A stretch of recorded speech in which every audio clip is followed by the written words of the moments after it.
حضرت عمر فاروق گزر رہے تھے تو کسی باغ کے کونے میں کھڑے ہو کے کچھ بچے چھوٹے چھوٹے بچے وہ کھجوریں اکٹھی کر رہے تھے. تو حضرت عمر نے کہا کس کے باغ میں لگے ہوئے ہو؟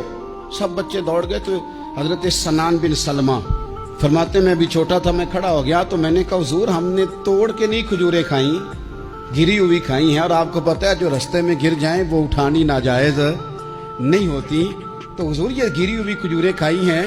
تو کہتے ہیں حضرت عمر فاروق بچے کی بات سن کے کہنے لگے رب تیرا بھلا کرے, تو نے صحیح بات کی طرف میری توجہ کرا دی ہے, اللہ تیرا بھلا کرے. اور پھر حضرت عمر رضی اللہ تعالیٰ عنہ اس چھوٹے سے بچے کے پاس کھڑے ہو گئے. کون؟ کس کے پاس؟ نہیں, خواب تو نہیں دیکھ رہے میں اور آپ. حکمران وقت 22 لاکھ مربع میل کا حکمران بچے کے پاس کھڑے ہو گئے, چھوٹے بچے کے پاس.